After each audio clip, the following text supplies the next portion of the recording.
I'm Melissa, and my husband is Paul. He's a light novel writer and a freelancer who juggles multiple writing projects.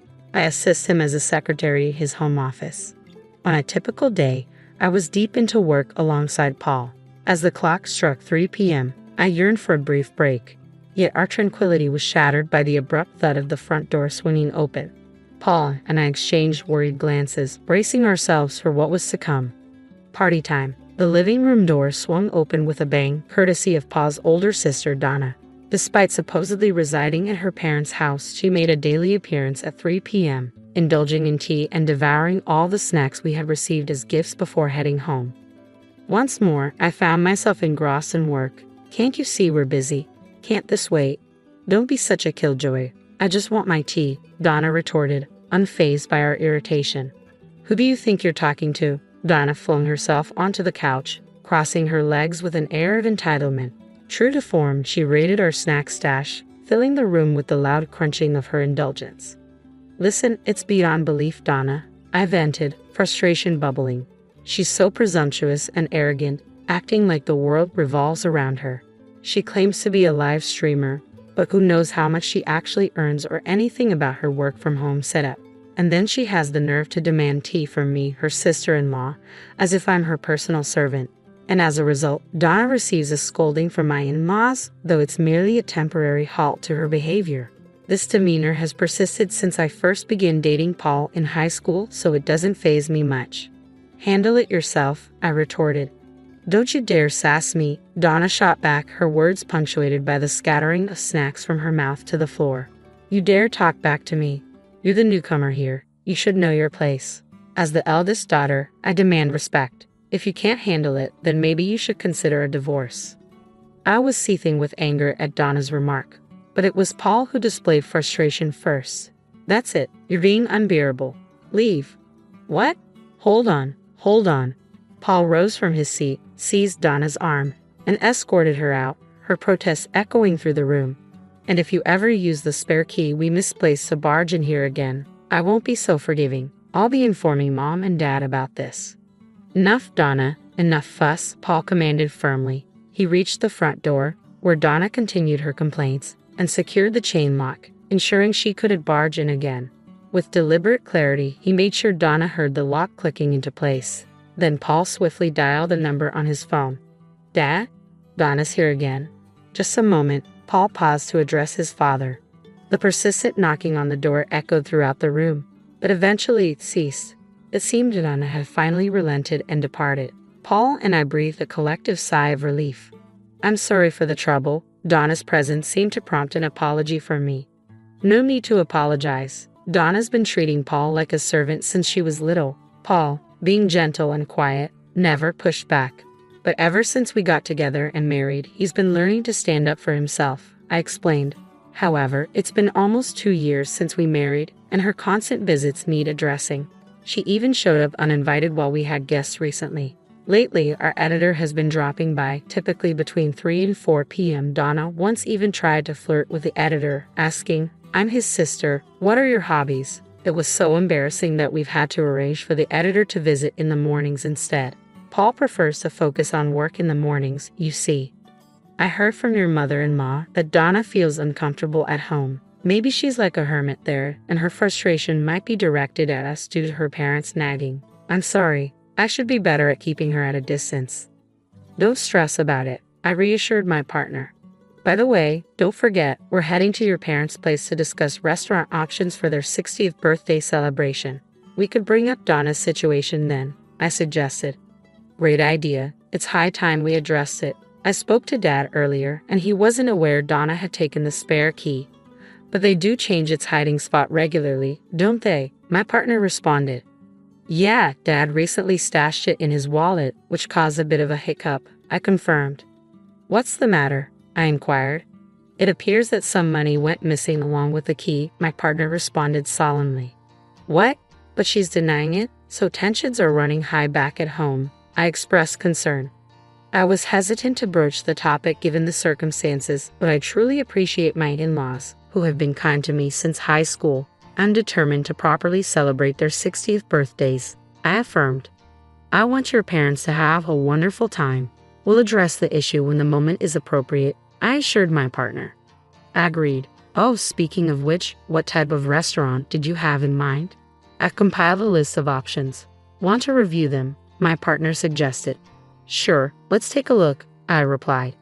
I presented Paul with the details of the restaurants I had researched and narrowed down. Seeing how diligently Paul worked, I wanted to offer my support in this regard. For the celebration, I intended to let my in-laws choose from the shortlisted options. A week later, we buzzed the intercom at my in-laws' house, but there was no response. Strange, they should be home, I remarked. Their car's not here. Maybe they're out, Paul suggested. Probably shopping. Getting things ready for our visit, I added optimistically. Well, let's just go in and wait, Paul decided. Using the spare key, Paul unlocked the front door. As we stepped inside, hurried footsteps sounded from the second floor. Descending with a noisy clatter was Donna. Couldn't you have answered the intercom if you knew we were coming? I scolded. I'm busy, Donna snapped back. Hello, sister-in-law, Donna greeted me curtly, as usual. But her hurried descent hinted at another reason for her sudden appearance. Did you two prepare for Mom and Dad's 60th birthday celebration? Donna inquired. Yes, we did. Why do you ask? I responded. Where is it? Show me, Donna demanded. Ha! But you said you weren't coming, sis, I reminded her. I changed my mind. Just show it to me, Donna insisted.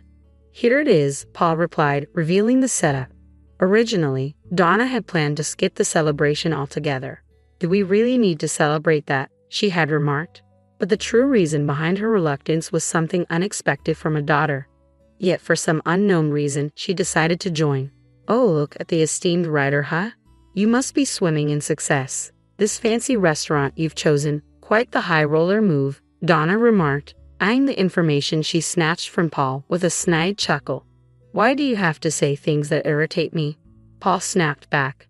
Why not? You must be raking it in, right? Though I'm making multiples of that, just so you know, she continued, her words always aimed at belittling Paul.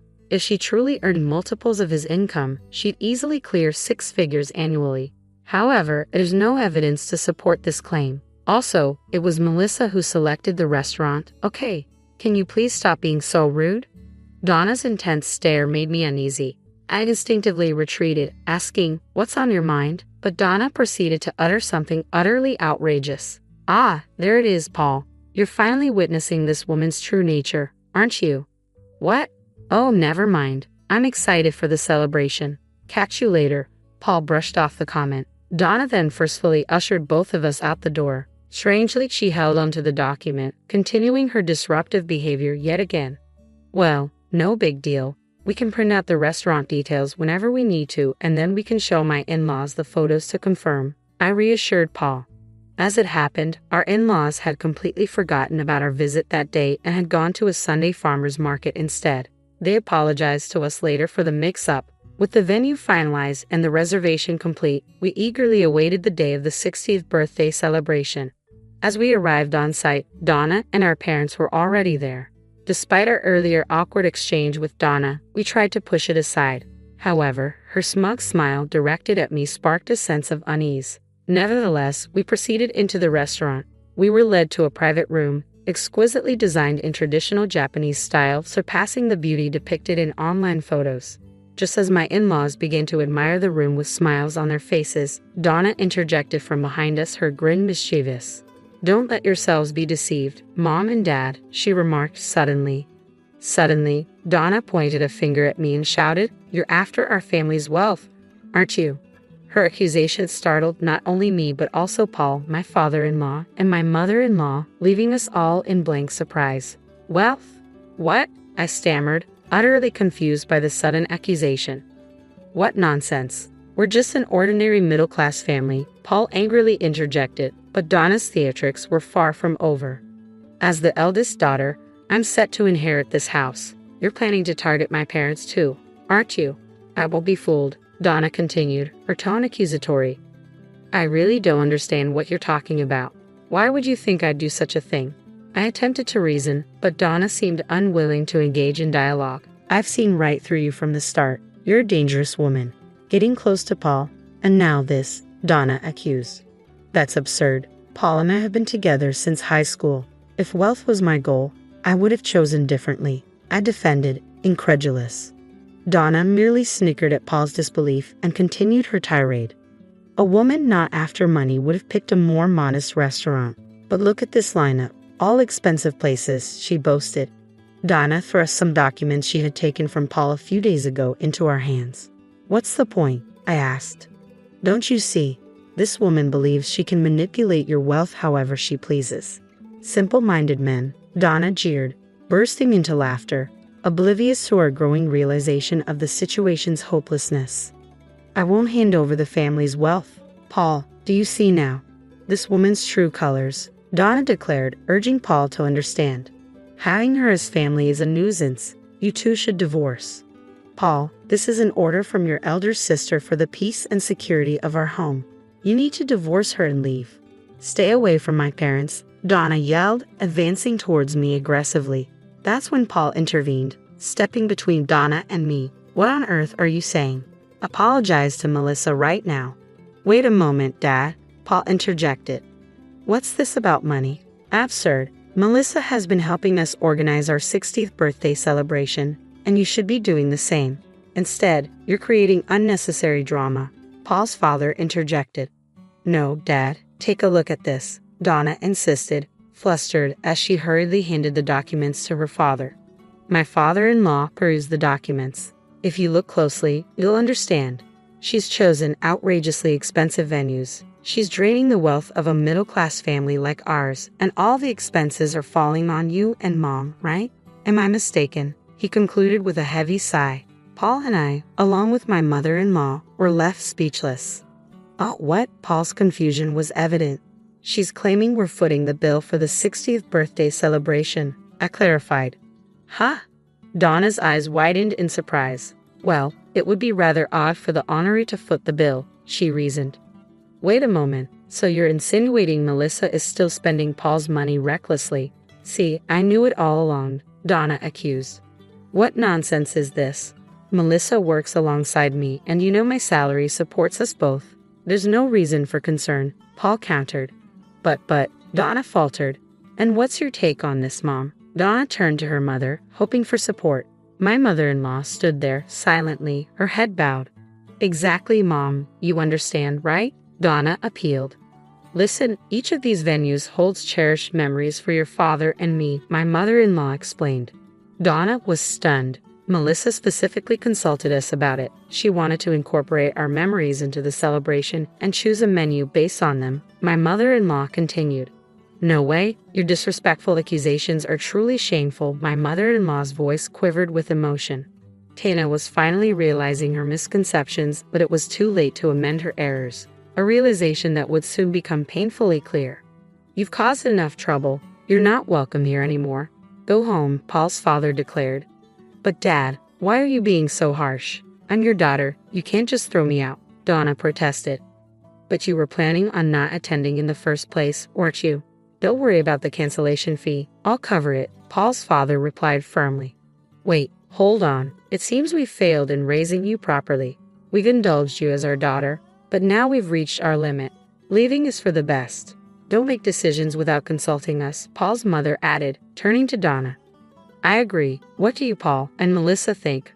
My mother-in-law's smile was unsettling as she spoke cheerfully.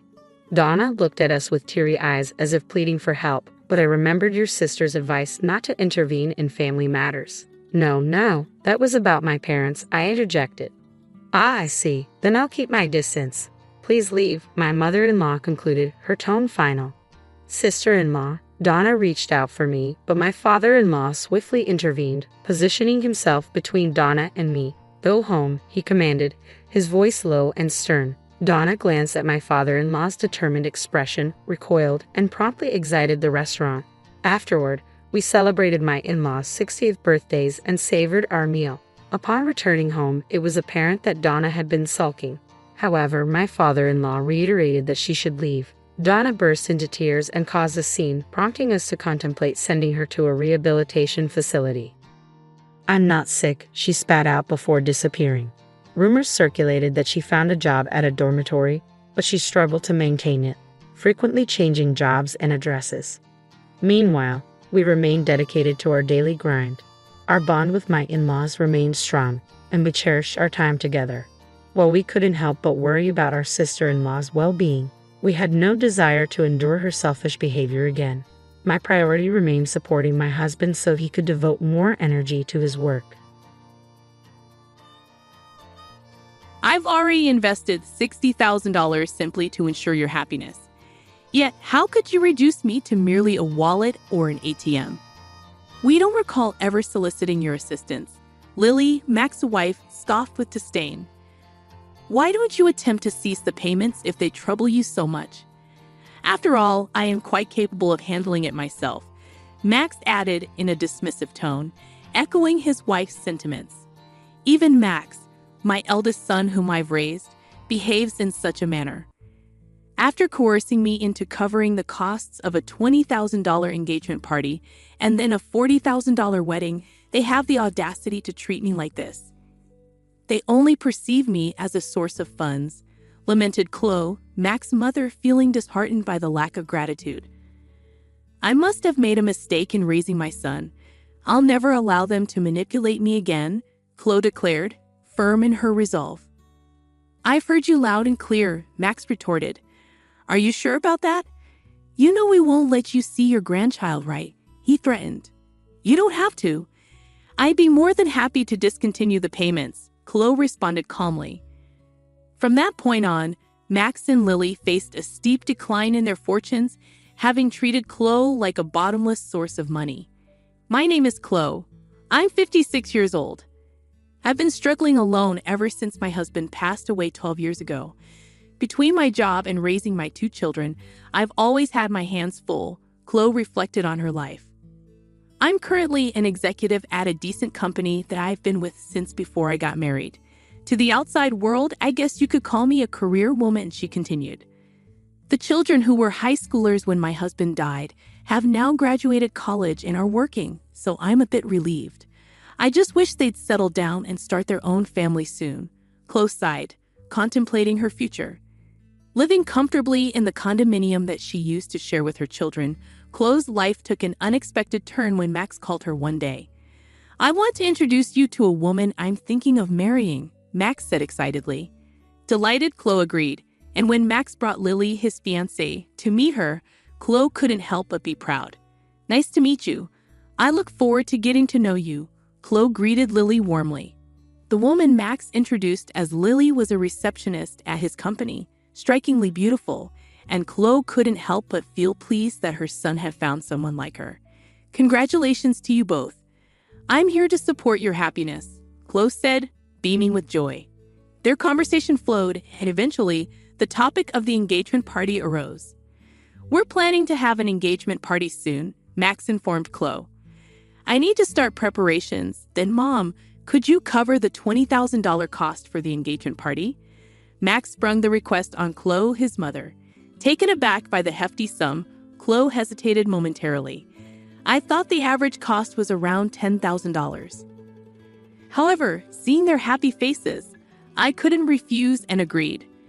Of course, it's a happy occasion, she conceded. Later, Chloe's eldest daughter, Mia, paid her a visit. How's work going? The deadline was yesterday, Chloe inquired, concerned for Mia's well-being. I'm managing well, so don't worry, Maya reassured her mother. A manga artist, Mia hadn't yet struck gold with a major hit but managed to make a living through her series. With her talent in drawing and her love for manga, it seemed like the perfect fit for her. By the way, Mom, Max is getting married, isn't he? Mia inquired. Yes, he came by the other day with his fiancée, Lily, to introduce her.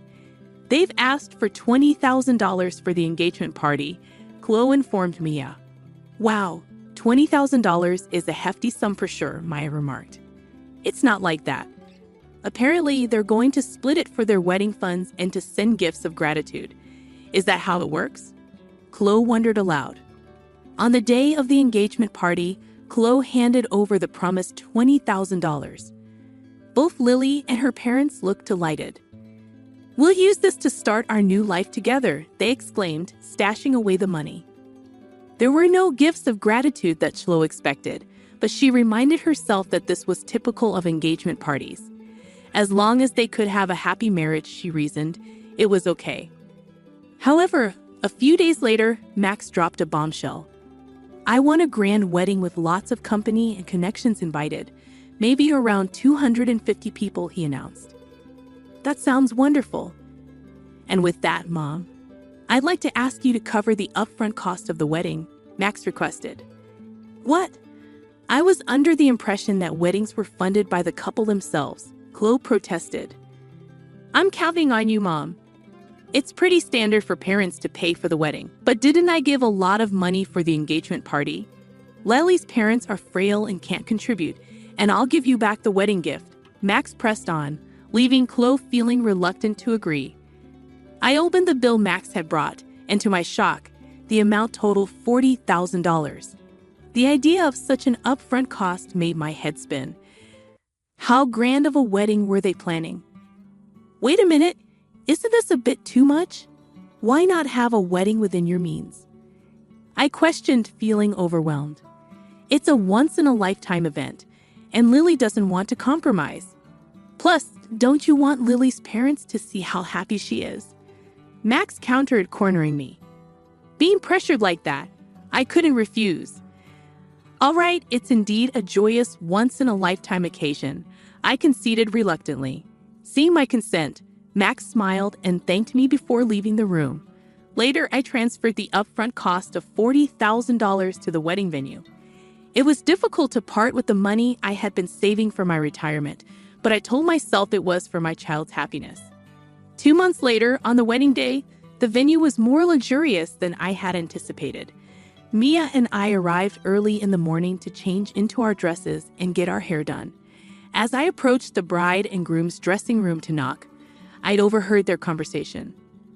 I can't believe we're able to have such a lavish wedding, thanks to Mom, Max exclaimed. Absolutely, and she gave us $20,000 for the engagement party. I even managed to buy a new bag. What a great wallet, more like an ATM. Let's keep withdrawing from it, Max, Lily chimed in. That's mean, Maya whispered, stunned by their conversation.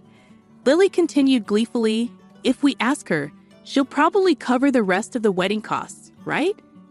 Of course you will. Leave it to me. Then let's use the wedding gift for a honeymoon trip to Hawaii.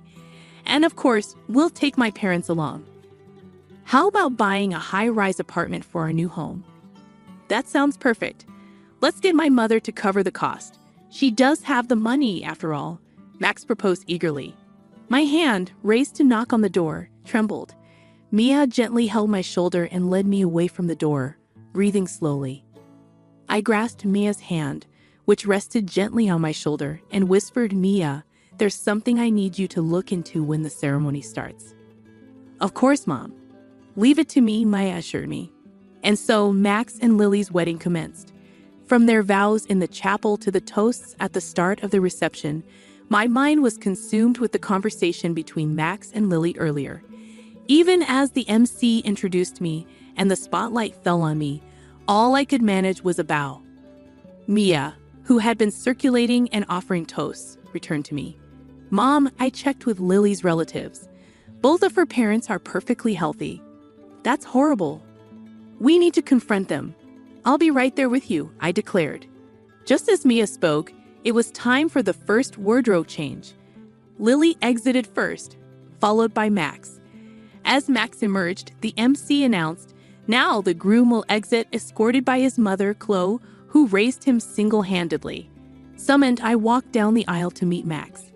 A little tipsy, Max was in high spirits, announcing into the MC's microphone, This is my amazing mom.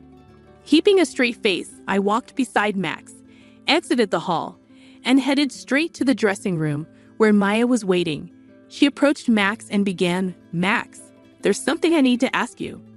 What is it, sis? Make it quick. I need to change and get back, Max replied curtly as he undressed. I've heard the conversation in the dressing room earlier. How could you talk about Mom like that? Mia confronted him. Huh, you were listening? Well, whatever. Max dismissed her with a shrug. Taken aback by Max's attitude, Lily, who had already changed into her dress, entered the room. "Mother-in-law and sister-in-law, what's going on?" she demanded. "Mia found out that your parents are healthy. They both have good jobs. Why are you making our mom pay for everything? What's going on?" I added, unable to contain my frustration. "What is this? Some kind of sister-in-law bullying?" "Scary," Lily mocked, dramatically recoiling. My patience snapped at her mocking attitude. "I've already paid $60,000 hoping for your happiness, and yet you treat people like they're wallets, ATMs. What kind of language is that?" I confronted Lily, exasperated by her dismissive attitude. Hearing this, Lily laughed as if it were a joke. "Acting all high and mighty for such a small sum. We're not in your debt. Besides, it's normal for the groom's parents to pay for the wedding, right? But you lied about your parents being ill to buy a new bag." "Who? You were eavesdropping. That's a terrible hobby," Lily retorted, mocking Mia. Mia, angered by Lily's words, snapped back, "Watch your mouth. I don't want to be told off by someone doing some weird job as a manga artist. It's because you're such a nerd that you can't get married." "That's right, you're hopeless when it comes to marriage, sis," Max chimed in, joining Lily in the mockery. Stunned speechless by their cruelty, I tried to scold them, but Max just laughed and responded, "If you're going to talk like that, try stopping the payments. After all, I'm an elite. I can easily handle it. Well, it'll be a shame to lose the cash cow." I had paid $20,000 for the engagement party and $40,000 for the wedding, and this was how they repaid me. No gratitude, only cruelty. Feeling like I had failed somewhere in raising my son, I made a firm decision. I've had enough. I won't be manipulated by them anymore. "I've heard all you have to say." "Are you sure about that?" "If you don't listen to us, you won't see your grandchild," Max threatened. "That's fine. You don't need to bring them over. I'll gladly stop the payments," I replied firmly, refusing to yield to their threats. Max and Lily stared at me, stunned, as I continued, "I'm severing hard ties here. I wish you all the best." Taking Maya's hand, we left the venue, the joyous noise of the reception still audible as we departed. A month later, as Mia and I were enjoying some tea at home, the intercom rang with a shrill tone. "Oh, Mom, it's Max. What should we do?" Mia asked, uncertainty evident in her voice. It had been a month since I last saw Max. When he showed up unexpectedly, he looked remarkably worn and tired. "Mom, you must have received the bill for the wedding venue by now. Why haven't you paid?" Max questioned urgently. "Huh? Oh, the bill for the remaining balance. It was $45,000, right? It arrived, but I have no obligation to pay it," I replied, taken aback by his insistence. "Don't be like that. In the end, we didn't receive many wedding gifts and couldn't pay the bill, so now we're in debt," Max explained, pleading for understanding. At that, Mia laughed and chimed in. "From what I overheard at the wedding, it seems you two have quite a bad reputation. Max, you've been throwing your weight around at work, doing haphazard jobs. And Lily, you've been putting down other women, flaunting your looks in marriage. I can see why people wouldn't want to give wedding gifts to people like you." "Hey sis, stay out of this," Max snapped, clearly annoyed by Mia's comment. I sighed deeply. "You too? It's not just me you haven't been considerate of. It's everyone around you. The wedding expenses are your own doing. Please pay them yourselves." Desperately, Max pleaded, "Mom, I'm in a bind here. Lily can't control her spending, and even her parents have started to take advantage of me. Lily's love of money isn't exactly a new revelation, Mom. Plus, having seen Lily, I can easily imagine her parents behaving the same way. Please, Mom, think about helping us. Give us some money." I sternly replied, "You were the one who said I'm an elite, and it'll be a piece of cake. You told me to stop making payments, didn't you? And didn't you say that we were severing our ties? I have no obligation to give you any more money. Mom, don't call me Mom. I don't want to be called that by someone who has only ever seen me as a cash cow. To be honest, I'd like you to repay me for the wedding and the engagement party, but I'll write it off as a settlement payment. Now please leave," I declared firmly. Max, who had looked shocked, now had a malicious look on his face. "Hey, are you really okay with this, Mom? Cutting ties with us like that? How will you spend your old age without a husband? Don't you want to see your grandchild?" he challenged. Before I could respond, Mia intervened. "Don't worry about that. I will be by Mom's side. And what can an unsuccessful comic artist like you do? You can't even have children. Shut up, Max," she retorted sharply. Max, frothing at the mouth with anger, sneered, "Ah, so scary. Sure, you mock me as a failed manga artist or an otaku, yet my manga was among the top-selling Kyoto manga this year. Did you know it's set to be turned into an anime and movie next year? Safe to say, I'm in a much better financial state than you and your debts." At this point, Max noticed something. "Hey, is that this? Oh, you noticed." "Yes, that's what's happening," Mia confirmed, flashing the ring on her left ring finger. "I'm getting married to my editor. He's a big shot at a major publishing house, a real high flyer. So we can take care of Mom. We don't need you anyway. We never intended to have our children care for us." "Thanks, Mia. We're having a wedding, but we'll handle everything ourselves. We'll invite Mom, Max, but you don't need to come," Mia concluded, leaving Max stunned. I said, "Did you get it now? Never bother us again." With those words, Mia and I steadily pushed Max towards the front door. "Please, Mom, and you too." "Sis," Max pleaded, but it was time to make a stand. Then something came to mind. "What are you going to give us money for?" Max's hopeful expression turned sour as I continued. "That director at your wedding? Turns out, I didn't know, but he's a client of my company. It seems your hiring and all your undeserved privileges were out of consideration for me. I told them to stop that, though." "What? You didn't hear about this? Stop it, please. Handle it on your own. Now goodbye." With finality, Mia and I pushed Max outside and firmly locked the door. Max made a fuss outside, but after ignoring him for a while, it became quiet. A year passed since then. Right after that incident, I sold a house to avoid Max and Lily's visit and bought an apartment with elderly services for my old age. According to a neighbor from my condo, Max and Lily showed up and created a scene, asking why I wasn't there. Hence, I believe my decision was the right one. As for Max and Lily, they'd abandoned their dream of a luxury high-rise apartment and now live in a cramped space. Max, it seems, was demoted after his actions were reviewed. Perhaps hurt from falling from his elite status, Max worsened his attitude towards others. Surprisingly, he's not fired yet. Lily, who quit her job upon marriage, continued to splurge for a while, but their funds quickly ran out. Even with their debts, Lily's luxurious habits did not change, and her parents continued to demand money. Apparently, they quarrel daily. I hope the two learn the hardship of earning money and appreciate the people around them and grow up, though that might be too much to ask from them. I still maintain a good relationship with Mia. Mia's husband is a good man who treats me well, and they are expecting a baby. I plan to spoil my lovely daughter and grandchild, and looking forward to it keeps me working every day. Could this truly be my family? That lingering question plagued my thoughts as I watched them put on their facade, smiles masking their true intentions. It didn't take long for me to harbor resentment toward this semblance of kinship.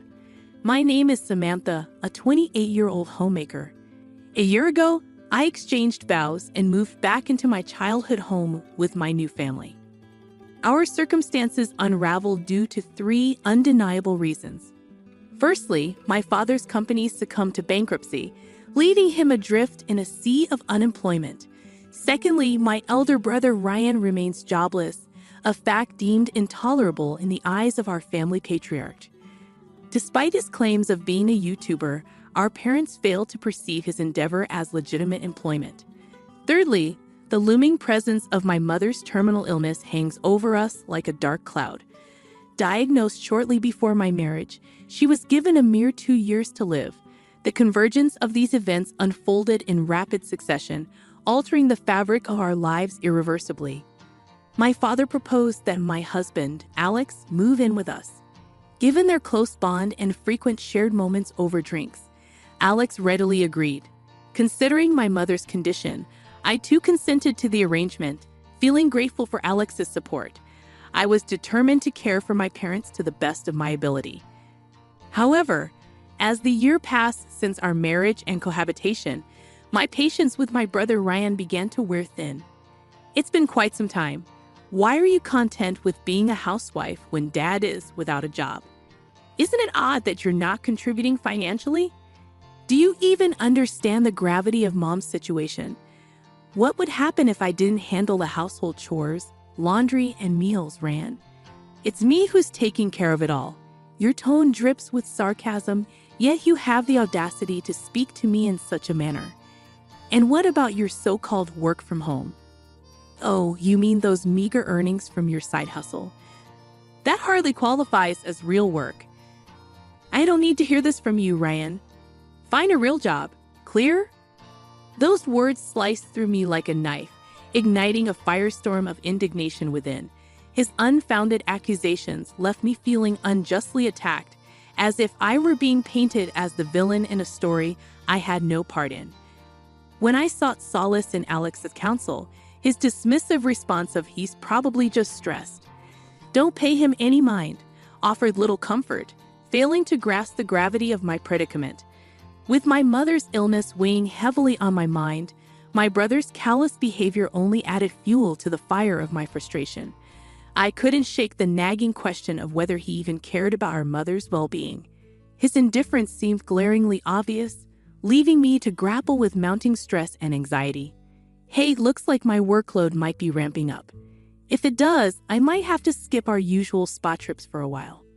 I'm fine with that, but as long as you can handle things at home, we still got to take care of my mom. Don't worry, I won't slack off on my duties. Need some extra cash or anything? No, not really. But could you come grocery shopping with me this weekend? If I buy everything for the week in one go, it'll free up some time for work. If you're serious about this, sure, we'll make a trip out of it. Keen to save time, I opted for a weekend grocery run, planning to stock up for the entire week in one shot to minimize future trips. Then, an unexpected incident unfolded. So, Mad Dog, you've swiped my cash. Out of nowhere, my husband pointed an accusing finger at me, alleging theft. Bewildered, I struggled to comprehend his accusations, let alone discern which money he was referring to. His face flushed crimson with anger as he directed his ire toward me. I couldn't fathom why he'd pin it on me. If anything, I should be the one furious. Blaming others isn't fair. Was it taken from your wallet? Don't act innocent. The $3,000 I stashed in the drawer is nowhere to be found. $3,000? Look, return it now, and we can put this behind us. Wait a minute. Why am I the scapegoat here? I had no clue you were hoarding such a hefty sum in the drawer. But you mentioned you were planning to take on more work lately. I found it rather suspicious. I can't believe you'd think so low of me. No, you've got it all twisted. Please trust me. I'm sorry, but I can't continue this if you won't trust me. Stop this nonsense. Give it back. No, I said give it back. Enough. If you're going to harbor that much doubt, then go ahead. Consider me gone, treated like a criminal in my own family. I'll be out of here by the day's end. I snapped, my patience worn thin by the accusations hurled at me by my own family. Banished from the house, I left in a storm of frustration. However, the next day, I received a frantic call from my brother Ryan. Mom's in a terrible state. What? Ever since she realized you were gone, she's been in a state of panic, screaming for you. You need to return and calm her down. I refuse to set foot in that house again. I'm entrusting Mom to you, Ryan. You've never stepped up before, so now's your chance. With a steely resolve, I spoke, though inwardly conflicted. The tug of war between my pride and my worry for Mom weighed heavily on me. Enough with the bravado. This is too much for me to handle alone. She only listens to you, so just come back. Even Alex doesn't know how to handle this. I don't care. You reap what you sow. I will return, and I'm filing for divorce. I couldn't care less about that. It's none of my concern. But if it comes to it, you should take Mom with you. This is Mom and Dad's home. Why should I be the one to leave? If anyone should go, it's you, Ryan. If you're working, you should be self-sufficient. As the eldest son, this house belongs to me. There's no way I'm budging. You have some nerve. Have you ever stopped to think about Mom's well-being? She's fighting an illness right now. I'll return on one condition. You leave, Ryan. Those are my terms. I can't agree to that. It's simply not possible. Quit being so self-centered and come back already. Even amidst such turmoil, Ryan remained obstinate and self-centered. Meanwhile, Alex's absence was conspicuous, seemingly content to linger in the house. Perhaps feeling uneasy, he only returned to sleep, opting to dine elsewhere. My departure had evidently triggered a cascade of discord within the family. I hadn't realized our bonds were so fragile. Then, after a month had elapsed, Alex finally reached out. Hey, how long do you plan to stay away? Come back already. Your mother-in-law is becoming increasingly difficult to handle, posing a significant challenge. Once that's sorted and you've left, we can proceed with the divorce, of course. I'll return. Are you seriously considering that? Of course. I've been accused of theft and ejected from my own home. Wasn't that just an argument in the heat of the moment? You doubted your own family. I feel like I've failed in life. There's no trust left.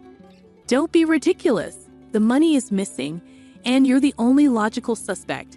It's absurd to point fingers without evidence. Spare me your lectures. Just return the money, and we can put an end to this. You're the one acting foolish. Stop with the accusations. The truth is, you were desperate for money at that time. It's all too convenient. The culprit could only be you, criminal. Enough! Do you even want to know why I needed the money? I couldn't care less. Probably some frivolous purchase, like jewelry or whatnot. You were itching to get your hands on that cash. What's happening tomorrow? Huh? Are you serious? You don't even remember your own birthday. Oh, my birthday. Hold on, don't tell me. That's correct. Just as you suspected. I thought it was about time you had a new suit, and since you mentioned wanting a custom-made one, I was saving up for it. But it wasn't enough. Idiot! You know custom suits cost a fortune, and we can't afford that. That's precisely why I wanted to surprise you with it so badly. Yet you accused me of theft, and that hurt. Hold on, I had no idea. Please forgive me. It's not something to get so worked up about, right? I can't forgive you. The trust is shattered, so it's over. I'm sorry, but divorce is the only option now. That's why I've already consulted a lawyer. Or an attorney. Cut that out. I want to resolve this swiftly and return to my mom's place. I refuse. I won't divorce, and I won't vacate this house. We're meant to inherit it, after all. Huh? My resolve to divorce only solidified as Alex's demeanor remained unchanged. If he persists with this attitude, the divorce proceedings are bound to become tumultuous. Nevertheless, I stood firm in my decision. Amidst these thoughts, my brother reached out to me once more. Stop this nonsense. You need to return immediately. No chance. Why didn't you say anything before? What do you mean? Mom spilled the beans. She revealed that you've been footing the mortgage on this house. And not just that, you've been covering all the living expenses as well. Isn't it odd that you were unaware? And your job alone wouldn't suffice to cover all the expenses. But we can't afford the mortgage. What are you talking about? You have a job, yet you haven't contributed a dime to the household expenses. It's your responsibility to pay. Well, yes, but I invested in a computer, a top-of-the-line one. It was quite pricey. What? You spend money on a computer? Because I needed it for work. What choice did I have? Oh, so you're making enough to afford such luxuries. Then surely you can contribute to the mortgage, right? I've already told you I can't afford it. And your husband isn't chipping in for household expenses either. What's going on? Until now, I've been covering everything with my earnings, but now that Alex is dining out for every meal, there's no surplus money. What are we going to do?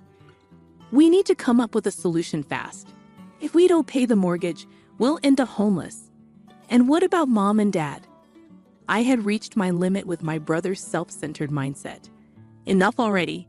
Who cares about your video game streaming? You barely have 100 subscribers, and your views are in single digits. You won't make any money like that. Nobody watches because it's not interesting. How would you know? I just searched for video game streaming, and it popped up. Wearing a mask and sunglasses doesn't make you unrecognizable. How did you afford a computer with that? Don't tell me I didn't take any money from your husband. How would you know about that? Something doesn't add up. Well, actually, I overheard your conversation. What? There was nobody home when we had that argument. You were out, which is unusual for you. That's a misunderstanding. You must have mixed up the dates. Quit playing games. You're the one who stole it, aren't you? If you don't confess, I'll report you to the police. Wait, hold on. Report me to the police. Please, no, don't do that. I just found some money and I borrowed it. I promise I'll pay it back. Stop with the excuses. I'll never forgive you. Get out of my house now. I'll be back tomorrow, and if you're still here, I'm calling the cops. Don't talk to me like that. We're siblings. We're family. Can't things just stay the same? Don't try to sweet-talk your way out of this. I'll never forgive you. Remember that. Leave before I return tomorrow. Consider yourself warned. Without another word, I ended the call with my brother and switched off my phone. It seemed like he kept calling incessantly afterward, but I ignored it all. The next morning, I returned home. I'm back. My mother rushed to greet me. Mom, you're home. I'm so relieved. I never realized how much we need you, Samantha. I'm truly sorry. Mom, it's not your fault. As we conversed in the living room, my brother Ryan emerged from his room, uttering words that left me dumbfounded. So, you decided to grace us with your presence. Here are the details for the loan repayment. Make sure it's transferred today. Also, I've got a tab open at the delivery place, so you can handle that too. It's your fault for disappearing like this. Take some time to reflect on your actions. What on earth are you saying? Stop this nonsense. I told you to leave. I will call the police. You're risking everything over just $3,000. What $3,000? Don't pretend you don't. Whine all you want. But borrowing a little isn't that big of a deal. You're making a fuss over nothing. Big deal? You take my money, then brush it off like it's nothing. That's not fair, is it? Can I have it back? I don't recall lending it to you. Living under my roof doesn't give you the right to be so entitled. We're family. Can't you just let it slide? No, I can't just let it slide. Give it back. Are you sure you want to continue like this? You might not have a place to stay much longer. Witnessing Alex and my brother's argument, my father intervened. This is unlike you, Dad. Enough. Both of you leave this house. It's my house, and currently, Samantha is the one paying the mortgage. I won't hand it over to anyone. I may be the eldest son, but why is my sister taking charge?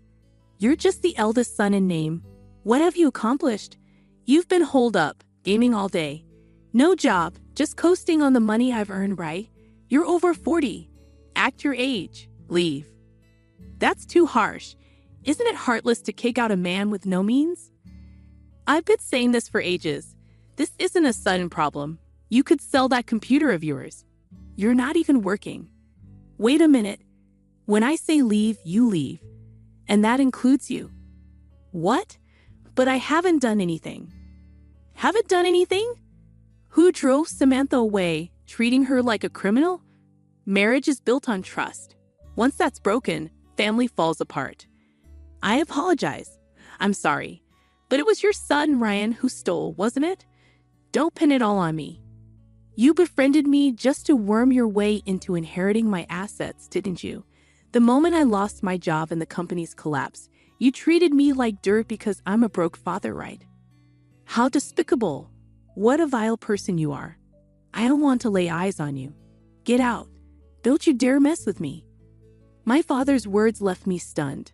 Perhaps his sudden outburst was the culmination of his frustration reaching its peak. The divorce with Alex was finalized swiftly, ending abruptly. It felt surprisingly relieving, considering I anticipated it to be more complicated. However, after that, Alex reached out to me numerous times. It seems the reason for our divorce became gossip at his workplace, and he couldn't handle it, so he quit.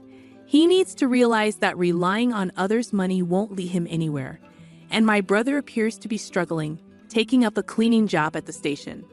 A late start indeed. As for me, I have no choice but to give it my all, praying for my mother's prolonged life. Our family is starting anew with just the three of us, and the brightness has returned to our home life. Emily, is Grandpa behaving himself? Well, sort of. He injured his leg. Old people can be such a nuisance. I wish they'd think about those of us who have to take care of them. Patricia, that's not a nice way to say it. It's fine. He's already declining quite a bit. I can't handle the fuss of old people, but you're used to it, so you'll be fine. The other day, my husband's grandfather, Michael, fell in a garden and injured his leg. It's not a serious injury, but he's already 82 years old. Because of his age, we're having him rest in bed just to be safe so it doesn't get worse. My mother-in-law won't even go near him, let alone take care of him. I'm Emily, 30 years old. I married 3 years ago and live with my husband Daniel's family. My husband was my boss at the company where I worked, a company founded by his grandfather. When I joined 8 years ago, my father-in-law was already the president and my grandfather-in-law was the chairman. But back then, the grandfather was still handling all the important tasks and responsibilities of the company. 2 years ago, when Grandpa turned 80, he remained chairman but handed over most of the public duties to my father-in-law. Michael, you've worked hard all this time. Now, leave the company matters to Christopher and take it easy, my mother-in-law said with a smile, but her words sounded sarcastic to me. Grandfather-in-law is a bit stubborn but a fair and kind person with a good reputation. In contrast, my father-in-law seems somewhat immature, never expressing his opinions clearly and utterly unreliable compared to Grandpa. And he always does whatever my mother-in-law says. My grandmother-in-law has already passed away, and I never met her. My husband and I started dating when we worked together on the same product planning team 3 years after I joined the company. My husband, energetically leading the team, seemed reliable to me, though a bit self-righteous. Maybe I felt that way because I lost my father early and grew up with just my mother. My mother also passed away from illness 2 years ago, and now I have no family other than my in-laws. Shortly after I got married, my mother fell ill and needed care, so I quit my job to take care of her. The fact that my husband's family didn't object was probably due to a single comment from Grandpa. It's only natural to take care of the mother who raised you alone. Don't worry and take good care of her. Thanks to that, I was able to be by my mother's side every day for a year without financial worries until she passed away. My mother-in-law seemed a bit dissatisfied, but I was truly grateful. However, since Grandpa handed over the company to my father-in-law, everyone's attitudes towards him have gradually changed. They no longer listen to his opinions as much, and I can't shake the feeling that they're treating him carelessly. At first, I thought it was just my imagination, but watching my mother-in-law and husband's behavior, I can't help but feel that way. My father-in-law's attitude is non-committal, but it feels like he's ignoring Grandpa as if he's no longer needed since he's practically retired. Watching my in-laws' behavior, I feel somewhat angry. Hey, don't you think your attitude, Patricia, and yours too, is a bit cold towards Grandpa? So what's the big deal? Grandpa tries to talk to you and you barely respond. You don't even try to help them. Like I have time to deal with old people. You can take care of Grandpa. You're the one with the free time. You don't have to talk like that. Quiet, I'm tired from work. Don't add me about unnecessary things. This is how it goes no matter. They won't listen to me. My grandfather-in-law doesn't say anything to his family about this. Now I'm the only one who talks to my grandfather-in-law at home. Grandpa, the weather is nice today. Shall we go for a little walk outside? Your leg seems to be healing well, and I think it will be good rehabilitation. Thank you. Let's go out for a bit then. The two of us went to the park, where there were several families with children playing around. My grandfather-in-law looked at the scene with joy. Christopher and Daniel enjoyed times like that too. Grandpa, I was busy with work and couldn't take care of the children much. Maybe that's why I couldn't raise Christopher and Daniel properly, my grandfather-in-law said with a slightly sad face, almost like he was talking to himself. Christopher is my father-in-law, and Daniel is my husband. I think about how everyone can be kinder to my grandfather-in-law, but I can't come up with a good idea. But then my in-laws suggested building a house for my grandfather-in-law. This house is over 50 years old, right? The layout is bad. It's hard to use. But instead of spending money on repairs, it would be better to build a new house in a more convenient location. A new house? Michael is getting older, and it's good that he only got injured last time, but we never know what will happen. So let's make the house barrier-free so we won't have trouble if care is needed. I see. We can even put Michael's room in the middle so everyone can take care of him easily. Yeah, that's not a bad idea. Right, so it's settled then. And Michael, at the cost. If it's a house for all of us, I'll take care of it. Talk to Mr. Jones about the money. Typical Michael, thank you. We appreciate it, my mother-in-law smiled happily. It seems to me that they only flatter him when they want money. But if everyone takes care of my grandfather-in-law after moving to the new house, I thought there could be nothing better. Mr. Jones is the company's in-house counsel and also manages my grandfather-in-law's personal assets. My grandfather-in-law liked his character and made him in-house counsel, and it's been nearly 30 years. He is 58 now and the person my grandfather-in-law trusts the most. I've met him several times and he seems to be a very honest person. He always cares about my grandfather-in-law's health, and sometimes I think he's more like a son than his real sons. Having such people around my grandfather-in-law makes me feel a little relieved. I wasn't informed about the details of the house being built, but my mother-in-law seemed very cheerful, and the three of them were looking at interior design magazines and discussing various things, so it seemed to be going smoothly. Then something unexpected happened. It was revealed that my grandfather-in-law had a debt of $1,820,000. Wait, what's this about $1,820,000? I exclaimed. My grandfather-in-law had become a co-signer for a loan for a friend's company, but that company was in trouble, and a debt had become my grandfather-in-law's responsibility. Wait, they're not going to take the house. It's under construction, are they? Since the contract has already been completed, and as Patricia said, it's in the president's name, so it's fine, my mother-in-law seemed relieved at those words. Oh, thank goodness. I'm glad we did it my way. Listening to that conversation, I learned for the first time that the house was in my father-in-law's name. Even though my grandfather-in-law had paid for it, putting it in my father-in-law's name seemed just like something my mother-in-law would do. I also wondered why they didn't think of giving up the house to help repay the debt. Hey, this debt is Michael's fault, and it has nothing to do with us or the company, right? Well, it was signed in Michael's name. Oh good, then there's no problem. I couldn't understand what was good about it, but since my grandfather-in-law didn't say anything during that conversation, I didn't intervene either. After all, it's not an amount I could handle. A few days later, my grandfather-in-law's behavior began to change gradually. Grandpa, what would you like to eat for lunch? Who are you calling Grandpa? I'm only 50. You have no right to call me that. Huh? Sorry, Emily, right? I was lost in thought. At first, I thought he was just deep in thought, and when it happened repeatedly, I began to feel uneasy. Patricia, what are you doing? Where's my meal? Grandpa, I'm Emily. Patricia is your daughter-in-law. You ate your meal earlier. Didn't eat? Are you trying to starve me? I wondered if my grandfather-in-law's condition was triggered by the $1,820,000 debt, and seeing that none of his family members were trying to help him might have been a double shock. I tried to persuade my grandfather-in-law to go to the hospital, but he adamantly refused. He might not want to admit that he could have dementia. I didn't want to force him, but I felt helpless on my own. I consulted my husband, but he simply brushed it off, saying it had nothing to do with him. My mother-in-law wasn't any help either, so I turned to my father-in-law as the only option. Yeah, I heard from Patricia, Daniel. They think it might be dementia. Can you go to the hospital with us? I asked him. But it's not that bad yet, right? If we go to the hospital, others will find out my father has dementia, he responded. There are good medications now that can slow the progression. Well, there's no need to rush. Let's watch him a little longer. Emily is here, so they'll be fine, right? I couldn't help but feel frustrated by their lack of concern. I couldn't depend on them.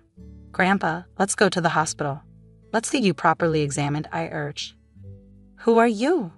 Where are you planning to take me? You're up to no good, he retorted. I felt tears welling up, seeing how stubborn my once kind grandfather-in-law had become. But my mother-in-law just laughed, amused. Even if he was the chairman, it's over for him now. But now everything, even the company, is all Christopher's, she remarked casually. Patricia, Grandpa isn't completely unaware. He's listening to everything. He'll forget everything soon.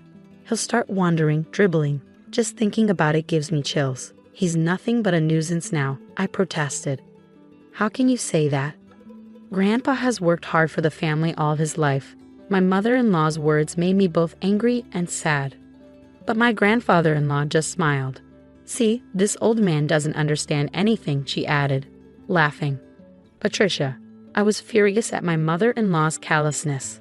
But soon the new house would be ready. Perhaps things might change once we move there. Since it's a house that Grandpa built, the family might show some gratitude and be kind to him. I couldn't completely abandon that faint hope. And 2 months later, the house was finally built. For days, I had been compelled to pack my in-laws' and husband's belongings, while my father-in-law's and my own items remained mostly untouched. Even when I attempted to organize my things, my in-laws and husband kept assigning me tasks, preventing any progress. However, I reasoned it would be okay to relocate the smaller items later since this house wasn't disappearing. On moving day, after transferring most of the belongings, I went to call my father-in-law, but my husband intercepted me. "Ah, you and Grandpa can stay here," he announced. "What? You can stay in his house? We don't need any extra baggage in the new house. In other words, you and Grandpa will live here from now on, and I'll give you Grandpa's debt too." "Well, you can at least be a housekeeper. Hey, let's go." "Yeah, I'm coming. Good luck with all the debt repayment and live-in care." My in-laws cheerfully departed, leaving me stunned. For a while, I couldn't comprehend what had just occurred. Were we abandoned, not just me, but also my grandfather-in-law, only they would reside in the new house? It took me some time to grasp because it was beyond my imagination that someone could be so cruel. How should I explain this to my grandfather-in-law? Slowly, I made my way back to the rear room. I didn't mind caring for my grandfather-in-law at all.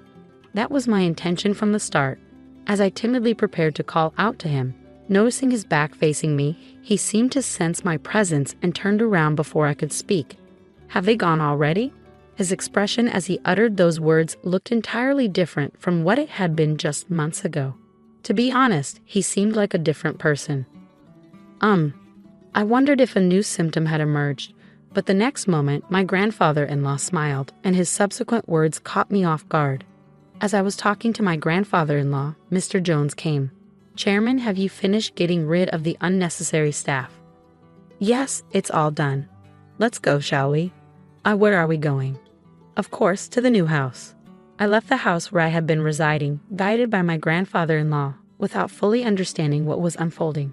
The following month, my mother-in-law and husband bombarded me with countless calls.